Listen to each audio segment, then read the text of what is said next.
मेरे प्रिय भाई और बहनों, यशायाह नबी के ग्रंथ की अध्याय 66 उसके वाक्य 2 में हमें एक बहुत सुंदर और शक्तिशाली वचन सुनने को मिलता है।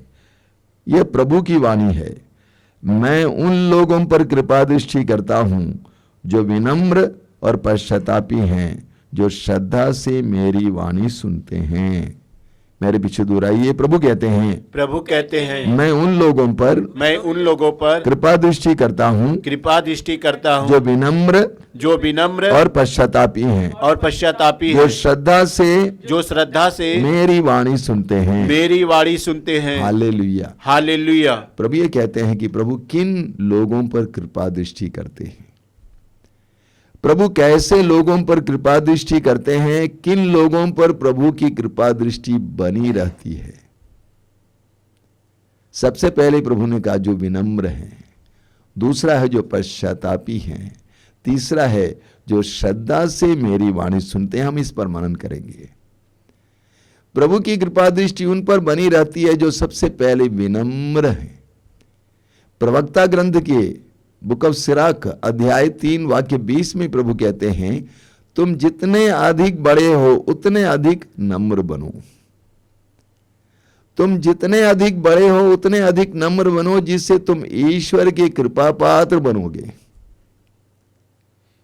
बहुत सुंदर वचन है। तुम जितने अधिक बड़े हो उतने अधिक नम्र बनो, जिससे तुम ईश्वर के कृपा पात्र बनोगे। ईश्वर के कृपा पात्र बनने के लिए तुम्हें छोटा बनना होगा। नम्रता वो पात्र है जिसमें ईश्वर की कृपा टिकती है, रुकती है। ईश्वर की कृपा सब पर बरसती है, लेकिन उन लोगों में टिकती है, रुकती है जो विनम्र हैं। जो जितने नम्र हैं उतना ज्यादा उनके अंदर ईश्वर की कृपा टिकती है। लूकास के सुसमाचार के अध्याय 1 में प्रभु यीशु की मां मरियम अपने बारे में कहते हैं, उसके अध्याय 1 वाक्य 48 में मां मरियम कहती हैं कि उसने अपने दीन दासी पर कृपा दृष्टि की है।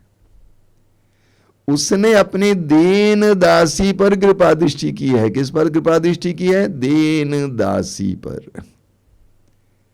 और ईश्वर दीन दास दासियों पर ही कृपा दृष्टि करता है। उसी अध्याय के लूकास अध्याय 1 वाक्य 52 में माता मरियम कहती हैं उसने दीनों को महान बना दिया। ईश्वर ने दीनों को महान बना दिया। यही ईश्वर करता है। कल रात को मैं सोच रहा था इस विषय पर, तो अचानक मुझे एक छोटी सी कहानी याद आई। एक बार एक गांव के एक बहुत बड़े आदमी ने उस गांव के सारे बच्चों को बुलाया और उनको एक एक रोटी दी, पाव रोटी दी। बड़ी छोटी रोटियां 2-3 टोकरों में रखे हुए थी। और जो तेज बच्चे थे जल्दी जल्दी आकर बड़ी बड़ी रोटियां ले ली। और अंत में एक छोटी सी बच्ची शर्माती हुई आई और उसने एक छोटी सी रोटी ले ली, उसके लिए वही बची हुई थी। उसको लेकर बड़े प्यार से घर पहुंच गई। घर पहुंचने के बाद उसने उस रोटी को तोड़ा तो उसने क्या देखा, उसके अंदर एक सोने की अंगूठी रखी हुई थी। उसकी मम्मी को उसने दिखाया। मम्मी ने कहा बेटा तुरंत जाओ और मालिक को दिखाओ, बोलो कि इसके अंदर एक सोने की अंगूठी मिली है। और वो बच्ची वो रोटी लेकर उस मालिक के पास, उस धनी आदमी के पास दौड़ के आती है। कहती है कि मालिक इसको हमने खोला, खोलते समय सोने की एक अंगूठी भी दिखाई दी। उस इंसान ने कहा कि बेटा कोई बात नहीं, अपने साथ रखो। मैंने जानबूझकर उस छोटी रोटी में ये अंगूठी रखी थी, ये सोचकर कि जो बच्ची इसको ले लेगी उसको ये मिल जाएगा। कितनी सुंदर कहानी है। और वास्तव में मेरे प्रिय भाई और बहनों, प्रभु यही करते हैं। प्रभु यही करते हैं। हमें सूक्ति ग्रंथ के अध्याय 22 उसके वाक्य 4 में पढ़ने को मिलता है, विनम्रता का परिणाम है प्रभु पर श्रद्धा, धन, सम्मान और जीवन। वचन कहता है विनम्रता का परिणाम क्या है? विनम्रता का परिणाम है प्रभु पर श्रद्धा। जो व्यक्ति विनम्र बनता है उसके अंदर प्रभु के प्रति श्रद्धा जगती है। और धन, सम्मान और जीवन। जो विनम्र बनता है उसको धन मिलता है, सम्मान मिलता है, जीवन मिलता है। हमें उत्पत्ति ग्रंथ के अध्याय 13 में पढ़ने को मिलता है इब्राहिम और लोत के बारे में। इब्राहिम अपने भतीजे लोत के साथ दोनों परिवार ईश्वर की प्रतिज्ञात देश की ओर चल पड़ा। कनान देश में इब्राहिम पहुंच गए और वहां पर इब्राहिम अपने परिवार, अपनी पत्नी और दास दासियों और जानवरों के साथ रह रहे थे। उसके साथ साथ लोत भी था, उसका भतीजा, उसकी भी पत्नी थी, उसके भी बच्चे थे और उसके भी दास दासियां थी, उसके भी जानवर थे। इब्राहिम के दास दासियों और लोत के दास दासियों के बीच झगड़ा हो जाता है। तो इब्राहिम ने लोत से कहा कि बेटा अब समय आ गया कि हम एक दूसरे से अलग हो जाएं। तुम चारों ओर दृष्टि लगाकर देखो, जो भूमि तुझे चाहिए वो ले लो। और लोत ने चारों ओर दृष्टि लगाया, उसने देखा कि यरदन नदी की घाटी बहुत हरी भरी है। उसने कहा मुझे वो जगह चाहिए जहां सोदोम और गोमोरा भी लगा हुआ था। उसने ले लिया। इब्राहिम ने कहा ले लो। लेकिन हम जानते हैं उत्पत्ति ग्रंथ के अध्याय 19 में लोत को उस जगह को छोड़ के भागना पड़ा, क्योंकि ईश्वर ने सोदोम और गोमोरा नगरों को नष्ट किया। इब्राहिम ने सूखी जमीन को चुना, लेकिन ईश्वर ने इब्राहिम को आशीर्वाद दिया। इब्राहिम को ईश्वर ने आशीर्वाद दिया। सुक्ति ग्रंथ अध्याय 22 वाक्य 4 वचन लिखता है, वचन में लिखा हुआ है, विनम्रता का परिणाम है ईश्वर पर श्रद्धा, धन, सम्मान और जीवन। जब हम विनम्र बनते हैं हमारे जीवन में प्रकट हो जाता है। लूकास के समाचार के अध्याय 18 वाक्य 14 में प्रभु यीशु स्वयं कहते हैं, लूकास अध्याय 18 वाक्य 14 में प्रभु कहते हैं, जो अपने आप को बड़ा मानता है वो छोटा बनाया जाएगा, लेकिन जो अपने आप को छोटा मानता है वो बड़ा बनाया जाएगा। ये कौन बनाएगा? ईश्वर बनाएगा, प्रभु बनाएंगे। जो अपने आप को बड़ा मानता है, शक्तिशाली मानता है, बुद्धिशाली मानता है, धनी मानता है, मैं धनी हूं, मैं बुद्धिशाली हूं, मैं शक्तिशाली हूं, प्रभु कहते हैं कि वो छोटा बनाया जाएगा। और जो अपने आप को तुच्छ समझता है, छोटा समझता है, मेरे पास कुछ नहीं है, मैं कमजोर हूं, मैं दुर्बल हूं, उसको प्रभु बड़ा बनाएगा। कितनी बड़ी बात है। बोलिए hallelujah, hallelujah, hallelujah, hallelujah, hallelujah, hallelujah. प्रवक्ता ग्रंथ की अध्याय 10 उसके वाक्य 31 में क्या लिखा हुआ है? प्रवक्ता ग्रंथ अध्याय 10 वाक्य 31 में, पुत्र विनम्रता से अपने स्वाभिमान की रक्षा करो, अपने को अपनी योग्यता से के अनुसार श्रेय दो। पुत्र विनम्रता से अपने स्वाभिमान की रक्षा करो। पुत्र विनम्रता से अपने स्वाभिमान की रक्षा करो। तुम जितने विनम्र बनोगे उतने स्वाभिमान और सम्मान बढ़ेगा। तुम जितने विनम्र बनोगे उतना तुम्हारा स्वाभिमान बढ़ेगा और तुम्हारा सम्मान बढ़ेगा। मत्ती के सुसमाचार के अध्याय 5 उसके वाक्य 4 में, मत्ती के सुसमाचार के अध्याय 5 उसके वाक्य 4 में प्रभु क्या कहते हैं? पर्वत प्रवचन में प्रभु कहते हैं, धन्य है वे जो विनम्र हैं, नम्र हैं, उन्हें प्रतिज्ञात देश मिलेगा। धन्य है जो नम्र हैं, उन्हें प्रतिज्ञात देश मिलेगा। हमारे जीवन में कभी कभी कोई दुख देता है तो हमें तुरंत ठेस लग जाती है। ऐसा क्यों? हमें तुरंत ठेस लग जाती है, हम मुकर जाते हैं, हम रूठ जाते हैं। ऐसा क्यों? हम मत्ती के समाचार के अध्याय 5 वाक्य 4 में पढ़ते हैं। उस पर्वत प्रवचन में प्रभु कहते हैं, धन्य है वे जो नम्र हैं, उन्हें प्रतिज्ञात देश मिलेगा। धन्य है वे जो नम्र हैं, उन्हें प्रतिज्ञात देश मिलेगा। प्रभु प्रतिज्ञा करते हैं, प्रतिज्ञात देश, अधिकार, सम्मान, धन, जीवन, तरक्की। मैंने देखा है कई लोग ऐसे होते हैं जिनको थोड़ी सी बात बोलने से उनको ठेस लग जाती है, रूठ जाते हैं। क्यों? क्योंकि उनके अंदर घमंड है। आप कैसे पहचानेंगे मेरे अंदर घमंड है या नहीं है?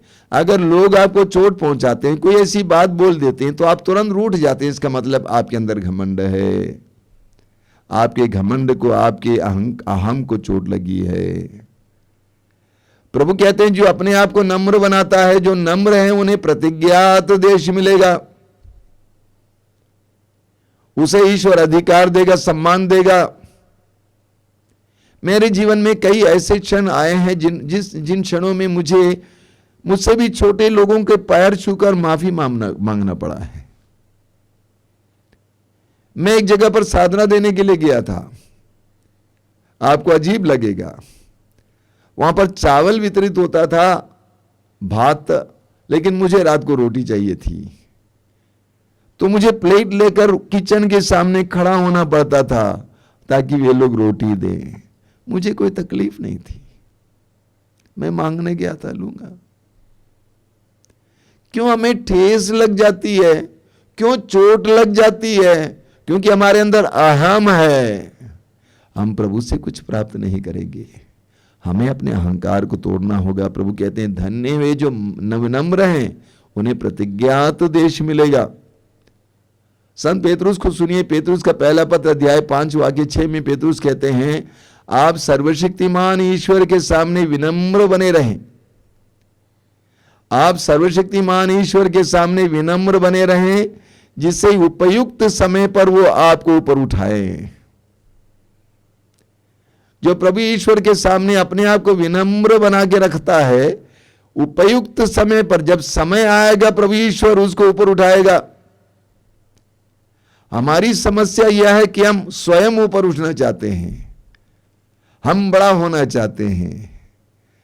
लेकिन मैं आपको बताना चाहता हूं, अगर आप ईश्वर के सामने विनम्र बने रहेंगे तो समय आने पर प्रभु ईश्वर आपको ऊपर उठाएगा। तो प्रभु का वचन कहता है, प्रभु उन लोगों पर दया करते हैं, कृपा दृष्टि करते हैं जो विनम्र हैं। हम जितने विनम्र होते जाएंगे, नम्र होते जाएंगे, उतना ज्यादा प्रभु की कृपा हमारी ओर बरसे ही। इस सत्य को जानना है और अपने आप को नम्र बनने का कठोर परिश्रम करना है, क्योंकि हमारे अंदर जो अहम है उसको चोट लग जाती है, उसको छोटा बनाना होगा। जितना हम अपने आप को छोटा बनाएंगे उतना ज्यादा प्रभु की कृपा के हम योग्य बनेंगे। प्रभु यीशु ने अपने आप को छोटा बनाया, प्रभु का उपहास हुआ, अपमान हुआ, प्रभु ने झेला, सहा, बदले में कुछ नहीं कहा, गाली के बदले गाली नहीं दी, इसलिए ईश्वर ने उन्हें महान बनाया। फिलिप्पी अध्याय 2 वाक्य 6 से 11 पढ़िएगा। उन्होंने अपने आप को छोटा बनाया, इसलिए ईश्वर ने उसको महान बना दिया और वो नाम प्रदान किया जो सब नामों में श्रेष्ठ है। ईश्वर की कृपा दृष्टि उन लोगों पर बनी रहती है जो पश्चातापी हैं, जो अपने पापों को स्वीकार करने वाले हों और जो ईश्वर की करुणा की भीख मांगने वाले। हम पढ़ेंगे लूकस के समाचार के अध्याय 23 वाक्य 43 में। प्रभु यीशु क्रूस पर लटके हुए थे, एक तरफ लटका हुआ डाकू यीशु को उपहास कर दे जा रहा था, लेकिन दूसरे ने यीशु को पहचान लिया। वो समझ गया कि ये साधारण इंसान नहीं है, ये कोई दैविक इंसान है। यीशु के हाव भाव से, बातों से वो पहचान गए ये साधारण नहीं है। और इसलिए उसने यीशु की ओर मुड़कर कहा कि हे यीशु, जब तू अपने राज्य में होगा मुझे भी याद करना। कितनी सुंदर प्रार्थना है। हे यीशु, जब तू अपने राज्य में होगा मुझे भी याद करना। प्रभु यीशु ने कहा, मैं तुमसे सच सच कहता हूं, आज ही तुम मेरे साथ परलोक में होगे। कितना सुंदर क्षण था पश्चाताप का वो क्षण। पश्चाताप के उस क्षण में उसके लिए स्वर्ग का द्वार खुल गया। कितना अनमोल समय था। पश्चाताप के उस एक कार्य के द्वारा उसके लिए स्वर्ग का द्वार खुल गया, कृपा का द्वार खुल गया। लूकास के समाचार के अध्याय 15 में हम उड़ाऊ पुत्र का वो सुंदर दृष्टांत सुनते हैं। जब उड़ाऊ पुत्र ने निर्णय लिया कि मैं उठकर अपने पिता के भवन की ओर चलूंगा, और वो चल पड़ा, वचन में लिखा हुआ है, पिता ने पुत्र से दूर से देखा। पिता ने पुत्र को दूर से देखा। जिस समय हम पश्चाताप करते हैं उस क्षण ईश्वर हमें दूर से देखता है। जिस समय आप पश्चाताप करते हैं उस क्षण से आप ईश्वर की नजर में आते हैं। और बाकी क्या हुआ आप जानते हैं। उसकी ओर वो दौड़ पड़ता है, गले से लगाता है, चुम्बन करता है, सब कुछ वापस लौटाता है। जिस क्षण में आप पश्चाताप करते हैं वो क्षण कितना अनमोल है। वो क्षण आपको ईश्वर की नजर में लाता है। इस्यास नबी अध्याय 30 वाक्य 15 में प्रभु का वचन कहता है, पश्चाताप और स्वीकृति में तुम्हारा कल्याण है। पश्चाताप और स्वीकृति में तुम्हारा कल्याण है। जब तुम पश्चाताप करोगे, अपने पाप को स्वीकार करोगे तो तुम्हारा कल्याण हो जाएगा। इस्यास नबी अध्याय 57, इस्यास अध्याय 57 उसके वाक्य 15 में लिखा हुआ है। वचन में प्रभु कहते हैं, मैं तो उच्च तथा पावन स्थान में निवास करता हूं, किंतु मैं विनीतों को ढाढ़स बंधाने तथा पश्चातापी हृदय में नवजीवन का संचार करने के लिए पश्चातापी तथा विनीत मनुष्य के साथ भी रहता हूं। इस वचन को मेरे साथ दोहराइए ताकि आपके हृदय में बैठ जाए।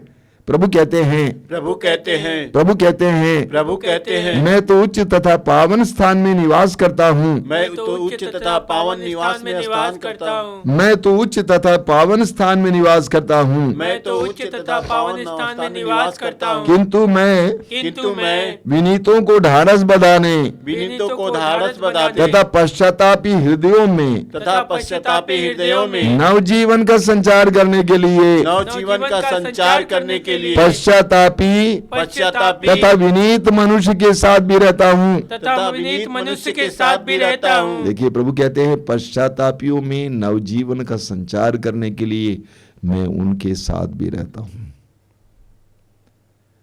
पश्चातापियों में नवजीवन का संचार करने के लिए कितनी जबरदस्त अभिव्यक्ति है।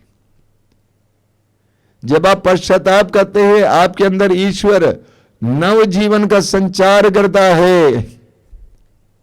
इसीलिए मैं बार बार बोलता हूं, पश्चाताप का वो क्षण कितना अनमोल है। उस क्षण में आपके अंदर नवजीवन का संचार होता है। लूकास के सुसमाचार के अध्याय 15 में उसके वाक्य 7, 10 और 23 में हम पढ़ते हैं। प्रभु का वचन कहता है, प्रभु यीशु स्वयं कहते हैं, एक पापी के पश्चाताप से स्वर्ग में आनंद मनाया जाएगा। एक पापी के पश्चाताप से स्वर्ग में आनंद मनाया जाएगा। इसके द्वारा प्रभु यीशु ये बताना चाहते हैं कि ईश्वर की दृष्टि में पश्चाताप कितना महत्वपूर्ण है। इसके द्वारा प्रभु यीशु ये बताना चाहते हैं कि पश्चाताप के द्वारा मनुष्य ईश्वर की कितनी कृपाएं प्राप्त कर सकता है। हम लूकास के सुसमाचार के अध्याय 7 में पढ़ते हैं उस नारी के बारे में जो पापनी थी। प्रभु यीशु सिमेयोन के घर पे भोजन पर बैठे हुए थे। वो पापनी नारी आती है, प्रभु के चरणों के पास खड़ी रहती है, आंसू बहाती है, पश्चाताप के आंसू बहाती है। अंत में प्रभु यीशु ने उस नारी से क्या कहा? शांति प्राप्त कर जाओ, शांति प्राप्त कर जाओ। जब मनुष्य पश्चाताप करता है, प्रभु यीशु यही कहेंगे, शांति प्राप्त कर जाओ। शांति प्राप्त करने का एक महान माध्यम है पश्चाताप।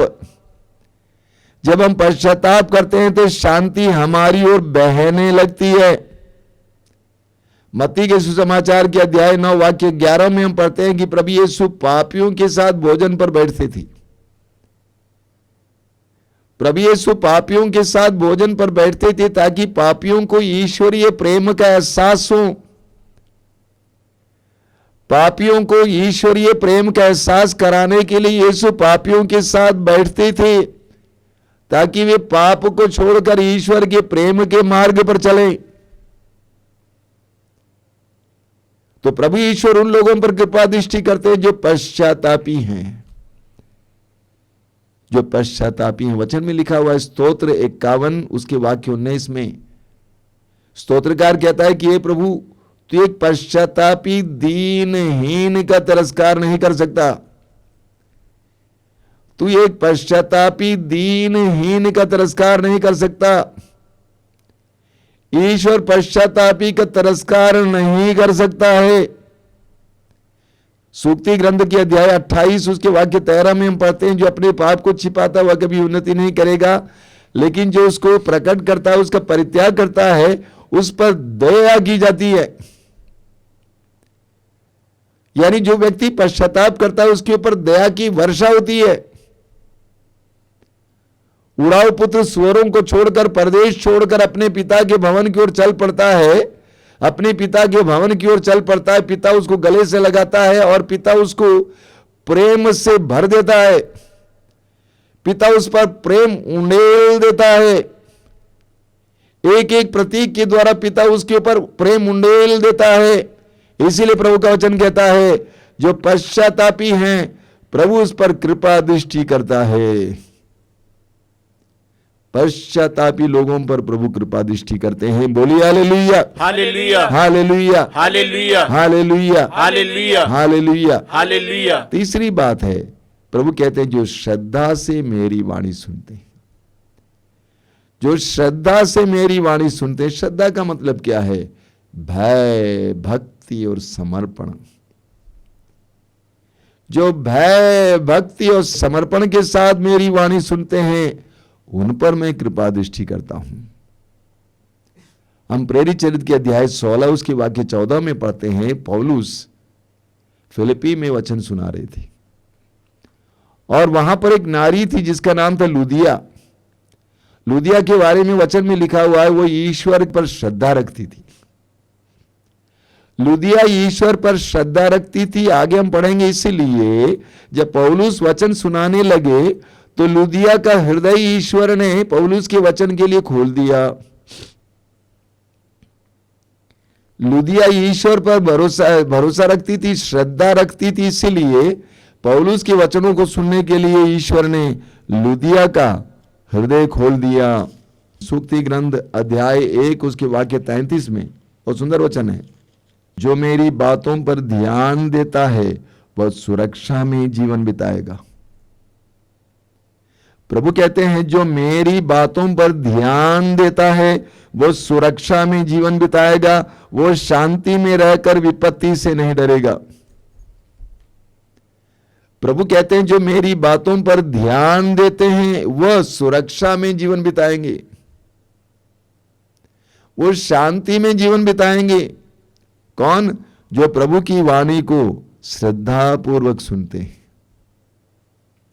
स्तोत्र 1 उसके वाक्य 2 और 3 में बहुत सुंदर वचन लिखा हुआ है। वहां लिखा हुआ है, जो प्रभु की वाणी में रुचि लेते हैं,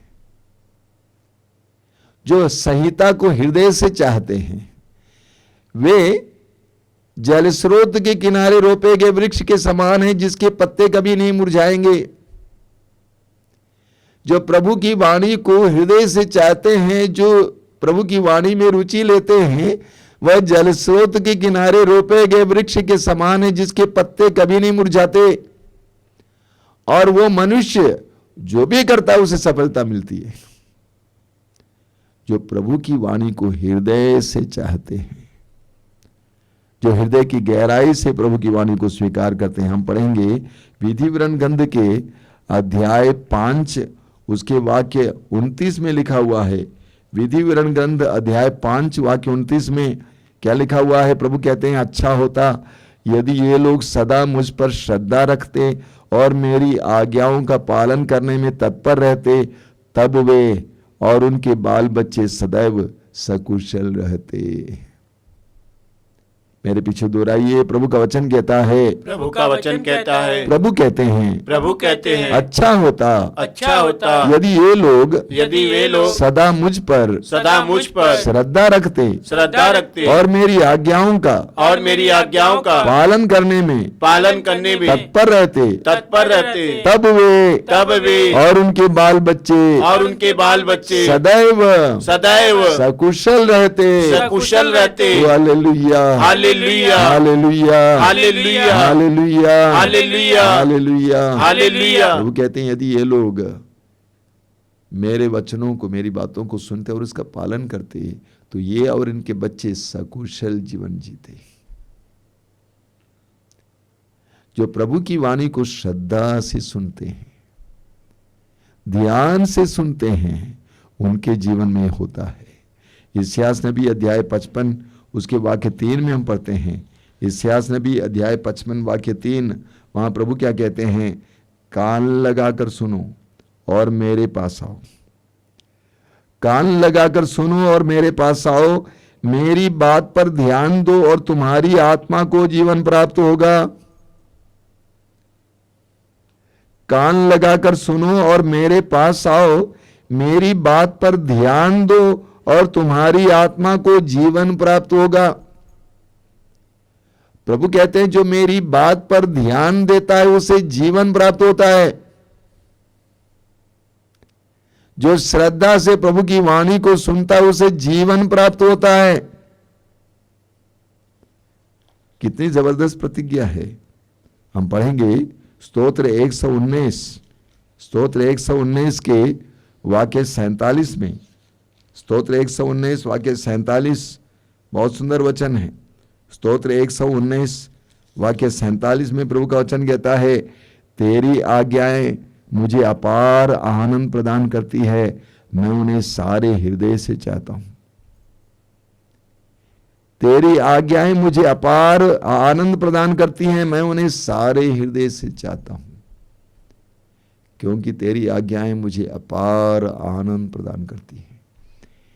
तेरा वचन मुझे अपार आनंद प्रदान करता है, इसीलिए मैं उसको हृदय से चाहता हूं। विधि विवरण ग्रंथ अध्याय 32 वाक्य 47 में प्रभु कहते हैं, ये निरे शब्द नहीं बल्कि इन पर तुम्हारा जीवन निर्भर है। ये निरे शब्द नहीं बल्कि इन पर तुम्हारा जीवन निर्भर है। प्रभु कहते हैं कि ये निरे शब्द नहीं बल्कि इन पर तुम्हारा जीवन निर्भर है। विधि विवरण ग्रंथ के अध्याय 28 में प्रभु क्या कहते हैं, यदि तुम प्रभु अपने ईश्वर की वाणी पर ध्यान दोगे और उन सब आदेशों का पालन करोगे जिन्हें मैं आज तुमको दे रहा हूं, तो वह तुम्हें पृथ्वी भर के राष्ट्रों से महान बनाएगा। देखिए, महान बनाएगा। यदि तुम प्रभु अपने ईश्वर की वाणी पर ध्यान दोगे तो ये सब वरदान तुमको मिलेंगे और तुम्हारा साथ देते रहेंगे। क्या? नगर में तुम्हारा कल्याण होगा और देहात में तुम्हारा कल्याण होगा। तुम्हारी संतान, तुम्हारी भूमि की उपज, तुम्हारे पशुधन, तुम्हारी गायों भेड़ बकरियों की संतान बच्चों को आशीर्वाद प्राप्त होगा। तुम्हारी टोकरी और आटा गूंथने के पात्र को आशीर्वाद प्राप्त होगा। घर आने पर और घर से बाहर जाने पर दोनों समय तुम्हें आशीर्वाद प्राप्त होगा। प्रभु तुम्हारा विरोध करने वाले शत्रुओं को पराजित करेगा। वे एक मार्ग से तुम पर आक्रमण करने आएंगे, परंतु तुम्हारे सामने से होकर 7 मार्गों से भाग निकलेंगे। यदि तुम अपने प्रभु ईश्वर की वाणी को ध्यान से सुनोगे, इसके पालन करोगे, ध्यान से सुनोगे और इसका पालन करोगे। विधि विवरण ग्रंथ अध्याय 6 उसके वाक्य 2 और 3 को सुनिए। प्रभु कहते हैं अध्याय 6 वाक्य 2 और 3 को, यदि तुम अपने पुत्रों और पौत्रों के साथ जीवन भर अपने प्रभु ईश्वर पर श्रद्धा रखोगे और उसके जो नियम तथा आदेश मैं तुम्हें दे रहा हूं, यदि तुम उसका पालन करोगे तो तुम्हारी आयु लंबी होगी। इस्राएल, यदि तुम सुनोगे और सावधानी से उनका पालन करोगे तो तुम्हारा कल्याण होगा, तुम फलोगे फूलोगे, और जैसा कि प्रभु तुम्हारे पूर्वजों के ईश्वर ने कहा, वह तुम्हें वह देश प्रदान करेगा जहां दूध और मधु की नदियां बहती हैं। प्रभु के आदेशों को, प्रभु के वचन को जो श्रद्धा पूर्वक सुनता है, उसका पालन करता है, उसके जीवन में ईश्वर का आशीर्वाद भरपूर बना हुआ रहता है। तो प्रभु कहते हैं, मैं उन लोगों पर कृपा दृष्टि करता हूं जो विनम्र हैं, जो पश्चातापी हैं और श्रद्धा से मेरी वाणी सुनते हैं। ये तीनों एक दूसरे से लगा हुआ है, जुड़ा हुआ है। ये तीनों एक दूसरे से जुड़ा हुआ है। जो विनम्र होता है उसके अंदर श्रद्धा आ ही जाती है। जो विनम्र होता है उसके अंदर पश्चाताप आ ही जाता है। और जो विनम्र और पश्चातापी होता है उसके अंदर ईश्वर के प्रति श्रद्धा आती है। तीनों एक दूसरे से जुड़ी हुई हैं। लेकिन जिस समय लोगों के पास धन संपत्ति आने लगता है, तब उनकी नम्रता घट जाती है। और पश्चाताप करने की उनकी प्रवृत्ति कम हो जाती है, ईश्वर पर से उनकी उनकी उनकी श्रद्धा उठ जाती है, तब वे ईश्वर की कृपा से वंचित हो जाते हैं। आइए हम प्रार्थना करें। हमने प्रभु के वचनों को सुना है। प्रभु कहते हैं, मैं उन लोगों पर कृपा दृष्टि करता हूं जो विनम्र हैं, पश्चातापी हैं और श्रद्धा से मेरी वाणी सुनते हैं। प्रभु से हम प्रार्थना करें कि प्रभु हमें नम्रता का वरदान दे। तेरी कृपा के योग्य बनने के लिए नम्र बनाइए हमें। तेरी कृपा के योग्य बनने के लिए हमें पश्चातापी बनाइए। हमें अपने पापों के लिए पश्चाताप करने और तेरी करुणा की भीख मांगने के लिए कृपा दीजिए। तेरी कृपा के योग्य बनने के लिए हमें श्रद्धा से तेरी वाणी सुनने वाले बनाइए। हम विश्वास और श्रद्धा, भय, भक्ति के साथ तेरी ओर अपनी दृष्टि लगाएं, तेरी ओर अपने कान लगाएं, ताकि हम तेरी कृपा से भरपूर हो जाएं। तेरे वचन में लिखा हुआ है, बुरा होने पर भी तुम अपने बच्चों को शायद ही अच्छी चीजें देते हो, तो तुम्हारा स्वर्गीय पिता तुम्हें अच्छी चीजें क्यों नहीं देगा। हम विश्वास करते हैं कि प्रभु तू हमारा पिता है, हमें अच्छी चीजें देना चाहता है। तू कभी भी हमारी बुराई नहीं चाहता, क्योंकि तू भलाई का स्रोत है। हमें तेरी कृपा और तेरी भलाई से भरपूर होने के लिए नम्र बना, पश्चातापी बना, श्रद्धा से तेरी वाणी सुनने वाले बना। हे प्रभु यीशु, इन वचनों को सुनने वाले मेरे भाई बहनों को आशीर्वाद दीजिए, विनम्रता का वरदान दीजिए, पश्चाताप का वरदान दीजिए, श्रद्धापूर्वक तेरी वाणी सुनने के लिए कृपा दीजिए, ताकि वे और उनके परिवार तेरी कृपा से भरपूर हो जाएं, तेरी कृपा का एहसास कर सकें, प्रतिपल तेरी अच्छाई, तेरी भलाई, तेरी कृपा का अनुभव कर सकें। हमारी इस प्रार्थना को ग्रहण कर। आमीन।